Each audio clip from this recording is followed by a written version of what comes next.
What's going on, guys? ShadowNinja here, and we got a video on Delta Force Hawk Ops. Yeah, took me some time, but there is a lot of things to say. I'm gonna ramble. I want to make sure that this video is honest and I don't jump on some nostalgia. This game is better than 2042 and say that it's a Battlefield killer vibe. It's very easy to fall in that category. Nothing wrong with that. There's a lot of things to love in this game, but it is also very important to mention this is an alpha playtest. This is not the full release of the game. It does not represent the full release of the game technically. A lot of things can go sideways here. A lot of things can go in even better directions, and we could potentially have the Battlefield game we've been long waiting for on the market. But yeah, a lot to go in there. Just want to make sure that I was really sure about what I was saying.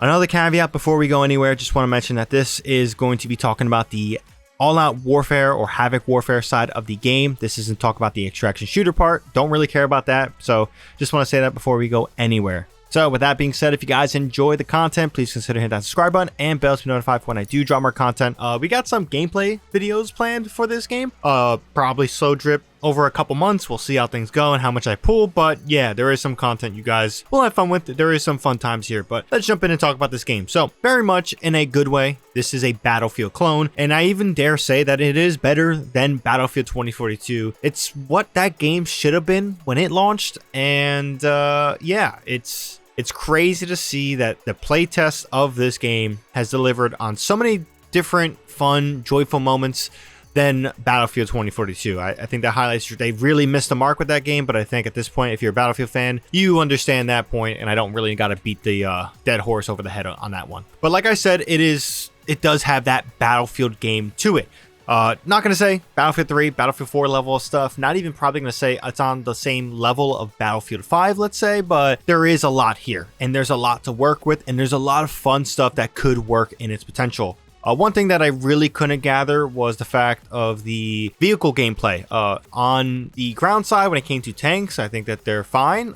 Maybe they could be powerful in one way and not powerful in another way, but on top of that, we couldn't really tell with the helicopters, or at least I couldn't tell. There is no controller support, no other support, at least from what I can gather. I definitely know there's no controller support. So keyboard and mouse with the helicopter with their controls is just so confusing to me.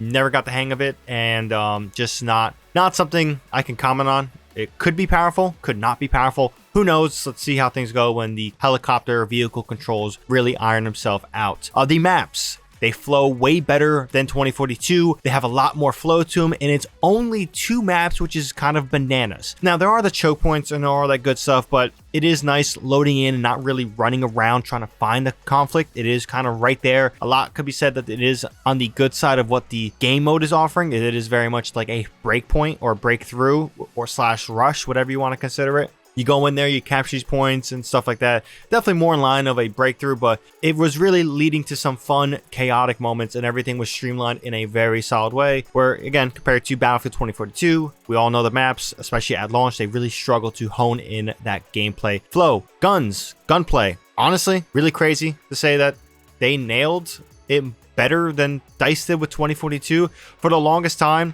DICE has been a champion of weapon detail and all that good stuff of making guns feel like guns in their games. I guess they, lost that touch, and they let Call of Duty overpass them in certain cases. And then now with Delta Force, the studio here really came in there and like the visual recoil, the jolt, the recoil, all these different things, the reload, the animations of expecting. It feels a lot better than what is offered in Battlefield 2042, where a lot of things just feel like the guns are just pea shooters. They have no recoil, and everything is really mimicking the same type of animations, which again, that's a small detail. We'll see how things go in the full release of this game, but it is pretty cool to see that it really does feel like weapons, and guns are shooting and bullets are being fired. And that was a nice little subtle change that I really wasn't expecting in a game like this that is kind of new and fresh. Weapon customization is way better than what we should be getting in Battlefield at the moment. It is very much like a gunsmith, and you can really get gnarlied out. Not every weapon has the same amount of attachments or same amount of customization. It does very much depend on what type of weapon it is and what that weapon is produced and designed to be. Like, if it has rails on the barrel, then you can put some more laser sights on it, but if it has no rails, you can't put laser sights on it. It's actually pretty cool, and some of that rail stuff can even allow for you to have an underbarrel or no underbarrel. It is nice to see that level of attention detail, And you can do some gnarly stuff, which can definitely alter the balance of the sandbox, you could say. But overall, was pretty surprising and pretty fun to have when it came to the menu system. Last but not least, on a good thing, besides the fact that it feels like Battlefield and things like that, performance, really good. Like, really good. Yeah, the servers will lag and shit like that. No, wasn't shocked there, but 200 frames, give or take, depending on how crazy things were going. Graphically, very solid looking. I was shocked at how fun and good it was performing, especially in the state of it being an alpha test. But yeah, I think I've said a lot of good things about this game. Let's talk about some bad things. The operators, even though it does it better than 2042, not really a fan of something like this in the sandbox. Some of these operators, like the assault guy, offer gameplay advantages, like a tactical slide and some enhanced movement stuff. I don't really like things like that in my Battlefield-ish experience. I mean, maybe we can keep it with Call of Duty, but even then, I didn't like when Call of Duty was doing it with Black Ops 4 and Black Ops 3 and their, advanced movement games. I don't like the gimmicks of each operator or character having things you would expect in Overwatch or Apex Legends. I do think that they are a separate experience that really works in what they're going for, and even though it does do it better than, let's say, a Battlefield 2042, this is a point of the game that I'm like, I don't really like operators, get the shit out of here. Let's just do like classes, and you can build out the class to do different things. I don't really like operators having specific traits to do. I'd rather just customize that amongst my soldier. Maybe that's just the milsim me of it, just wanting to feel like a more all-out warfare thing. But yeah, another thing, time to kill at the moment is a little bit on the super fast side. If I was to draw a comparison on time to kill, I definitely would say that it is very much what Battlefield 4 felt like when that first launched. If you guys don't remember, Battlefield 4 had a really interesting time to kill, and the netcode was interesting. So in order to balance that out, make it feel better, DICE actually changed it where it required an additional 1, 2, maybe 3 shots, depending on what weapon and what damage profile it had, to really extend that time to kill. It did a lot of wonders of making the game feel a lot better and having good feedback of what's going on, what's hitting me, how am I dying, things like that. The fast time to kill really doesn't help with, I guess you could say, the netcode feeling a little wonky, but again, alpha test, not too shocked there. But it does, I'm a little bit confused on what's going on. I'm getting dropped. It's becoming frustrating. And in the short term, I think this fast time to kill is fine. But over time, it's going to get tiring, especially when more people check out more weapons and the balance of the game gets exposed a little bit. A very fast time to kill means you're working with less numbers and it becomes harder to balance. So there's a lot of things that it can do. And again, it's exacerbating a lot of issues with the gunplay and things like that. It is faster than 2042. And I think this is one of the only criteria where I say that Battlefield 22, when it comes to time to kill, feels better than this game. But it's still an alpha. We'll see how things go. Just want to, mention that they should clean up the time to kill aspect of it and give us a little bit more feedback of what's going on. But overall, really impressed with this game. It's safe to say that there is something really good here.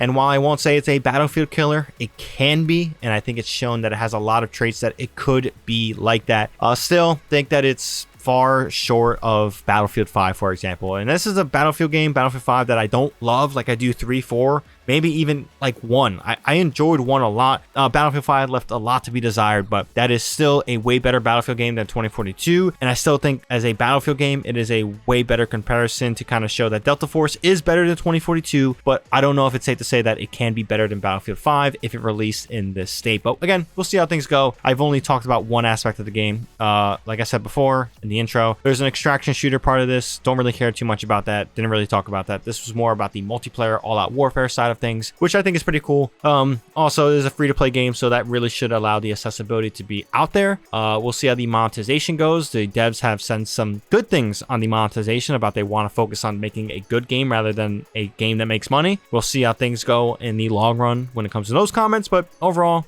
having fun. I'm excited to see where this game goes. If you guys enjoy the content, be sure to drop this video a like. Helps out the video a ton. If you guys have your own thoughts on Delta Force Hawk Ops, leave a comment down below. We can have a conversation about it. Love hearing what you guys have to say on the topic, or specifically curious to hear what you guys have to say on this game. But like I said before, if you guys want more content from me, be sure to hit that subscribe button and bell to be notified for when I do drop more content. But until then, hope you guys have a good one. ShadowNinja here, and I'm out.